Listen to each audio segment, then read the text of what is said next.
என்னுடைய மாலை வணக்கத்தை நான் தெரிவித்துக் கொள்கிறேன். இன்றைக்கு சென்னை கிழக்கு மாவட்டத்திற்கு வருவதென்றால் எப்பொழுதுமே எனக்கு கூடுதல் மகிழ்ச்சி தான். எப்படியும் மாதம் குறைந்தது 1 அல்லது 2 நிகழ்ச்சிகளை அண்ணன் சேகர்பாபு அவர்கள் இந்த கிழக்கு மாவட்டத்தில் ஏற்பாடு செய்வாங்க. எத்தனையோ பண்டிகைகள் இருக்கு, உடம்பு முழுக்க பண்டிகைகள் இருக்கு, எல்லா பண்டிகையும் கொண்டாடுறோம். ஆனா எல்லாத்தை விட நமக்கு ரொம்ப மனதுக்கு நெருக்கமான பண்டிகை எதுனா அது பொங்கல் நிகழ்ச்சி தான். இந்த பொங்கல் நிகழ்ச்சியும் சென்னை கிழக்கு மாவட்டமும் ஒண்ணு. எத்தனையோ மாவட்டங்களுக்கு போடுறோம், ஆனா மனசுக்கு நெருக்கமான மாவட்டம்னா அது சென்னை கிழக்கு மாவட்டம் தான்.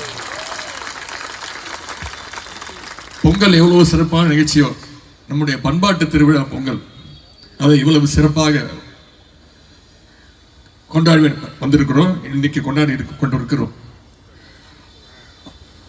அந்த வாய்ப்பை அளித்த, உங்களை எல்லாம் சந்திக்கின்ற அந்த வாய்ப்பை அளித்த அண்ணன் சேகர்பாபு அவர்களுக்கு மீண்டும் என்னுடைய நன்றியையும் பாராட்டையும் வணக்கத்தையும் தெரிவித்துக் கொள்கிறேன்.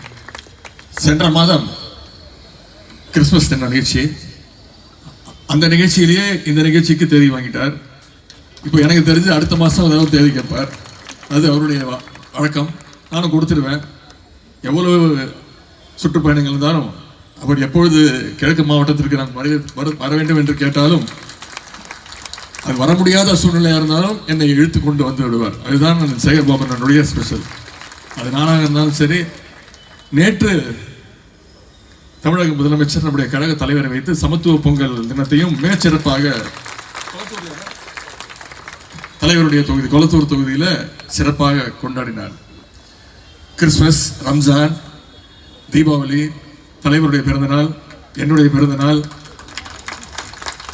முப்பெரும் விழா, கழகத்துடைய பவள விழா, அவர் நலத்திட்ட உதவிகள் செய்யாத நாளே இல்லை. எனக்கு தெரிஞ்சு அவருடைய பிறந்த நாளுக்கு மட்டும்தான் அவர் விழா எடுக்கிறது இல்லைன்னு நினைக்கிறேன். ஊர்ல இருக்கிறது இல்லை. நாம ஒரு முடிவு பண்ணணும், அடுத்த வருஷத்துல நம்மெல்லாம் சேர்ந்து அவருடைய பிறந்த நாள் விழாவை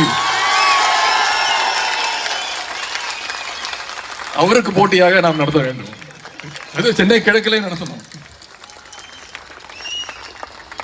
எப்பொழுதுமே தலைவர் அவர்கள் செயல்பாபு இல்ல, செயல்பாபு, சேகர்பாபு இல்ல, செயல்பாபு என்று தலைவர் அவர்களால் தொடர்ந்து இந்த பாராட்டை பெறக்கூடியவர். செயல்பாபு அப்படின்னா மற்றவங்க செயல்லாம் காணா போற அளவுக்கு அவருடைய செயல் இருக்கும். இதுல நிறைய உள்ளர்த்தங்கள் இருக்கு, அதுக்கு மேல நான் சொல்ல விரும்பல. ஏன்னா அவர் செயல்ல அவரை யாரும் குறை சொல்ல முடியாது. 24 மணி நேரமும் உழைக்கக்கூடியவர். நான் பல முறை அவர்கிட்ட கேட்டிருக்கிறேன், உண்மையை சொல்லுங்க, நீங்க ஒருத்தர் தானே, இல்ல உங்களை மாதிரியே உருவ ஒற்றுமை உள்ள உங்களுக்கு அண்ணனோ இல்ல தம்பியோ இல்ல 3 பேரோ இல்ல 4 பேரோ இருக்கீங்களா? அந்த அளவிற்கு தினம் தினம் கழக பணி, தேர்தல் பணி, மக்கள் பணி.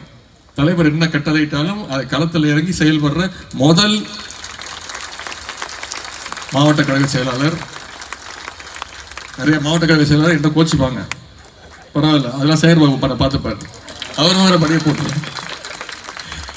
நானும் தொடர்ந்து 4 நாட்களாக தொடர்ந்து பல்வேறு மாவட்டங்களில், சென்னை கிழக்கு மாவட்டம், இன்னைக்கு சென்னை கிழக்கு மாவட்டம், நேற்று முந்தின சென்னை மேற்கு மாவட்டம், இன்று காலை காஞ்சிபுரம் தெற்கு மாவட்டம், இன்னைக்கு காலைல காஞ்சிபுரம் வடக்கு மாவட்டம், நாளைக்கு மாலை காஞ்சிபுரம் தெற்கு மாவட்டம். தொடர்ந்து இந்த 4 நாட்களாக நாம பொங்கல் விழாவை இவ்வளவு சிறப்பாக கொண்டாடுகிறோம்னா, இந்த பொங்கல் விழா தமிழர்களுடைய திருவிழா.